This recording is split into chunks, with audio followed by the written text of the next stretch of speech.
Hello and welcome to the TGM classes. This is Sandeep Bhaskar. और बच्चा लोग चलिए शुरू करते हैं फेडरलिज्म चैप्टर से। पहला क्वेश्चन लेते हैं जो कि क्लास 10 सिविक्स का जो चैप्टर है फेडरलिज्म, उसका पहला question, what is federalism, describe features of federalism in India.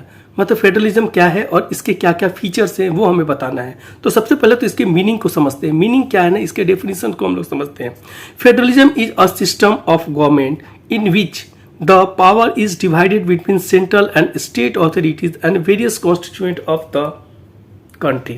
मतलब क्या होता है ना, सेंट्रल गवर्नमेंट जो है ना, पावर का क्या होता है कि फेडरलिज्म जो है वो पावर का शेयरिंग का एक ऐसा व्यवस्था होता है जिसमें क्या होता है ना कि पावर जो है ना किसी एक गवर्नमेंट के हाथ में केंद्रित नहीं होता है। मतलब किसी एक गवर्नमेंट के हाथ में पूरा का पावर जो है ना, पूरा का पूरा पावर जो है ना वो सेंट्रलाइज नहीं होता है, बल्कि पावर का शेयरिंग जो है ना वो वेरियस लेवल पे होता है ताकि किसी भी पूरे कंट्री का जो है ना अच्छे से इकोनॉमिक डेवलपमेंट हो सके। ठीक है, चलिए मैं बताता हूँ ये क्या होता है। सपोज ये मानते हैं कि हमारा जो पावर जो है ना, पावर का, अब इस पावर का शेयरिंग किस तरह से होता है।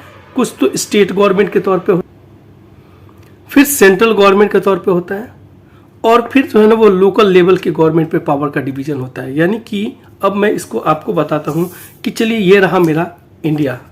ठीक है, अब आप देखिए कि इतने बड़े कंट्री का ना डेवलपमेंट जो है ना, इकोनॉमिक डेवलपमेंट जो है ना, यहाँ दिल्ली से बैठ के ना, एक जगह से बैठ के एक सेंट्रल गवर्नमेंट ना पूरे इंडिया का कंट्रोल करना, फुलेस्ट डेवलपमेंट कर लेना इतना आसान नहीं है। ठीक है, तो इसके लिए जो हमारे जो कॉन्स्टिट्यूशन जो मेकर्स हैं वो क्या किए ना, हमारे लिए ना वो फेडरलिज्म का व्यवस्था को अडॉप्ट किए। फेडरलिज्म का एक ऐसा व्यवस्था है जिसमें जो है ना सेंट्रल गवर्नमेंट एक फॉर्म होता है हमारा सेंटर में। ठीक है ना, एक फॉर्म ऑफ द गवर्नमेंट होता है।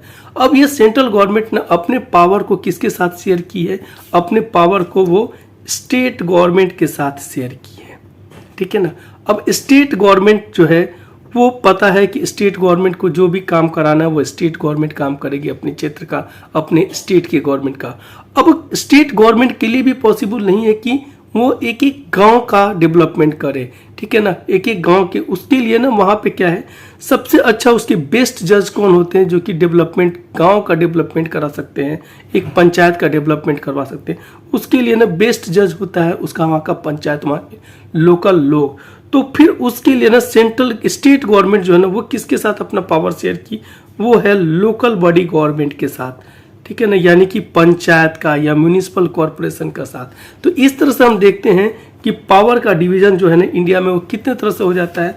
तो सबसे पहला जो है ना पावर का डिवीजन हो जाता है, पावर सेंट्रल के पावर सेंटर जो है, सेंट्रल गवर्नमेंट जो है ना पावर का शेयरिंग किसके साथ करता है, स्टेट गवर्नमेंट के साथ करता है। स्टेट गवर्नमेंट किसके साथ करता है, पंचायत के साथ करता है। और ये सारे गवर्नमेंट जो है ना वो क्या होता है ना, किसके कंट्रोल में, ये होता है गवर्नमेंट ऑफ इंडिया। तो इस तरह से हमारे अंदर क्या होता है ना, हमारे एक कंट्री के अंदर में एक तो गवर्नमेंट ऑफ इंडिया हो जाती है, उसके बाद सेंट्रल गवर्नमेंट, उसके बाद स्टेट गवर्नमेंट, फिर पंचायत गवर्नमेंट हो जाती है। तो आप समझ सकते हैं कि क्या होता है ना कि एक कंट्री के अंदर ना कई सारी गवर्नमेंट जब ना ऑपरेट करती हैं, कई सारी गवर्नमेंट जब चलती हैं, तो इस तरह के व्यवस्था को ना हम लोग कहते हैं फेडरलिज्म। ठीक है, और इसका एकमात्र उद्देश्य यह होता है कि अपने कंट्री का ना फुलेस्ट डेवलपमेंट, इकोनॉमिक डेवलपमेंट करना। ठीक है ना, तो ये एक सबसे बड़ा रीजन होता है। अब इसके हम लोग फीचर्स की बात करते हैं। तो देखिए, सब पहला फीचर क्या है ना, the features of the Indian federalism are as follow, there are 2 or more level of the government. ये बिल्कुल एक बात क्लियर निकल के आ चुका है कि फेडरलिज्म एक ऐसा फॉर्म ऑफ द गवर्नमेंट होता है जिसमें कि कम से कम 2 या फिर उससे ज़्यादा गवर्नमेंट होती हैं। जैसे कि इंडिया में आपको समझा दिया क्या कि गवर्नमेंट ऑफ इंडिया होती है, सेंट्रल गवर्नमेंट होता है, स्टेट गवर्नमेंट होती है, फिर जो है ना लोकल बॉडी गवर्नमेंट होती हैं, ऑपरेट करती हैं। अब चलिए बात करते हैं ना, दूसरे फीचर की बात करते हैं। तो each level of the government has its own jurisdictions and in matter of legislation, taxation, administration, but they govern the same citizen। मतलब क्या होता है ना कि जितने भी गवर्नमेंट है ना उनका अपना ज्यूरिडिक्शन होता है, उनका अपना जो है लिमिटेशन होता है, एक बाउंड्री होता है जिसके अंदर जो है ना उनको काम करना होता है, और उसी क्षेत्र में उनका एक काम करने का वहाँ का ना एक क्षेत्र डिसाइडेड होता है जिसके अंदर जो वो कानून बनाते हैं, अपना अपना टैक्सेशन मतलब कि रेवेन्यू भी कलेक्ट करते हैं, और जो है ना अपना प्रशासन, अपना शासन को, अपना प्रशासन को चलाते हैं, ठीक है ना। और इसके लिए जैसे क्या होता है ना कि एक ही गवर्नमेंट, एक ही, but they govern the same citizen, लेकिन क्या होता है ना वो एक ही तरह के, ये एक सबसे ब्यूटीफुल एस्पेक्ट होता है फेडरलिज्म का कि एक ही गवर्नमेंट के ऊपर में सिटीजन एक होते हैं और कई सारी गवर्नमेंट्स होती हैं। चलिए मैं इसको समझाता हूँ कैसे, कि आप खुद देखें। लाइक हमारे पास जो है ना, मैं किसी खास स्टेट का मान लो कि नागरिक हूँ, ठीक है, मैं इस स्टेट का नागरिक हूँ, हमारे साथ साथ कई जगह के लोग जो है ना, तो मेरे ऊपर ना स्टेट गवर्नमेंट का भी क्या होता है ना, मैं सदस्य, यानी कि मैं सिटीजन जो है ना वो स्टेट गवर्नमेंट का भी हूँ, सेंट्रल गवर्नमेंट का भी हूँ, ठीक है ना। ये सेंट्रल गवर्नमेंट है अगर, तो सेंट्रल गवर्नमेंट का अगर ये ज्यूरिडिक्शन है तो मैं सेंट्रल गवर्नमेंट के अंदर भी मैं उसका भी सिटीजन हूँ। लगे हाथ अगर मैं, मेरे यहाँ पे एक पंचायत है, छोटा सा पंचायत है, तो मैं इसका भी एक सिटीजन हूँ। तो इस तरह से जो है ना गवर्नमेंट कई हो जाती हैं और जो हम जो सिटीजन जो हो जाते हैं ना वो एक सिटीजन हो जाते हैं। यानी कि इसको हम लोग कह सकते हैं कि दे गवर्न द सेम सिटीजन, मतलब डिफरेंट गवर्नमेंट्स होती हैं और सिटीजन कैसे होते हैं, एक ही तरह के सिटीजन होते हैं वहाँ पे। अब आते हैं हम लोग चौथे पॉइंट की बात करते हैं। This government work with in the limit of the constitution. बिल्कुल सही, ये जो है ना कॉन्स्टिट्यूशनल जो नॉर्म्स है, कॉन्स्टिट्यूशन के जो कॉन्स्टिट्यूशन के जो वैल्यूज है, कॉन्स्टिट्यूशनल वैल्यूज है, उसी के अंदर जो है ना, उसके लिमिट के अंदर जो है ना ये सारे गवर्नमेंट जो है ना वो काम करती है। एंड दस the fundamental provision of the constitution can not be altered. और इस तरह से ना जो फंडामेंटल जो कॉन्स्टिट्यूशन का जो प्रोविजंस हैं उसको जो है ना वो फेर बदल नहीं किया जा सकता है, ठीक है। अब देखिए एक और चीज होता है कि power and function of each government is well defined. मतलब कि क्या होता है ना, तीसरा पॉइंट ये है कि पावर और फंक्शन ऑफ इतने सारे गवर्नमेंट, जैसे कि central government, state government, panchayat government, सारे ही गवर्नमेंट का क्या होता है ना, फंक्शंस जो है ना वो डिफाइंड है, पावर डिफाइंड है, और उनके बीच में कभी कोई कोलिजन ना हो, इसका जो है ना वो चांसेस जो है ना, कोलिजन होने का चांसेस जो है ना बिल्कुल स्लिम होता है, ना के बराबर होता है। लेकिन कभी उस तरह का कभी सिचुएशन अगर आ भी जाता है कि जब किसी कारणवश दो गवर्नमेंट आपस में टकराने का कोलिजन की स्टेट में आ जाती है, तो वैसे में उस मामला का जो है ना सुनवाई जो है ना वो सुप्रीम कोर्ट में करता है। सुप्रीम कोर्ट उस तरह के मैटर को ना क्या करता है ना, सेटल करता है। तो ये भी हमारे फेडरलिज्म का एक बहुत ही एक फीचर है, एक अच्छा फीचर है। क्या है, supreme court is authorise to settle the matter if any dispute arises between state and central government, ठीक है। और इस तरह से हम कह सकते हैं क्या कि in the nutshell the federal government safeguards and promotes the unity of the country. मतलब क्या होता है ना, सेंट्रल गवर्नमेंट जो है ना, इस तरह से हम लोग कह सकते हैं कि फेडरल गवर्नमेंट जो होता है ना वो हमारे कंट्री के यूनिटी को क्या करता है ना, प्रमोट करता है, उसको सेफगार्ड यानी कि उसकी हिफाजत करता है, और हिफाजत ही नहीं बल्कि उसको जो है ना वो प्रमोट करता है, और रीजनल बैलेंस, रीजनल जो डाइवर्सिटी को ना भी वो अच्छे से मेंटेन करते हुए। थैंक यू बच्चा लोग। तो चलिए बच्चा लोग शुरू करते हैं second part of the first question, what is the difference between coming together federation and holding together federation. देखिए पूरी दुनिया में ना दो तरह का फेडरेशन का यूज किया जाता है, यानी कि प्रैक्टिस में है। पहला क्या है, coming together of federation, and second है होल्डिंग टुगेदर ऑफ फेडरेशन। तो कमिंग टुगेदर फेडरेशन के जो एग्जाम्पल है वो है ऑस्ट्रेलिया, स्विट्जरलैंड एंड यूएसए। आपको याद रखना है example, Australia, Switzerland and USA, ये हैं कमिंग टुगेदर फेडरेशन के एग्जाम्पल। एंड होल्डिंग टुगेदर के फेडरेशन के एग्जाम्पल जो हैं वो है इंडिया, बेल्जियम और स्पेन।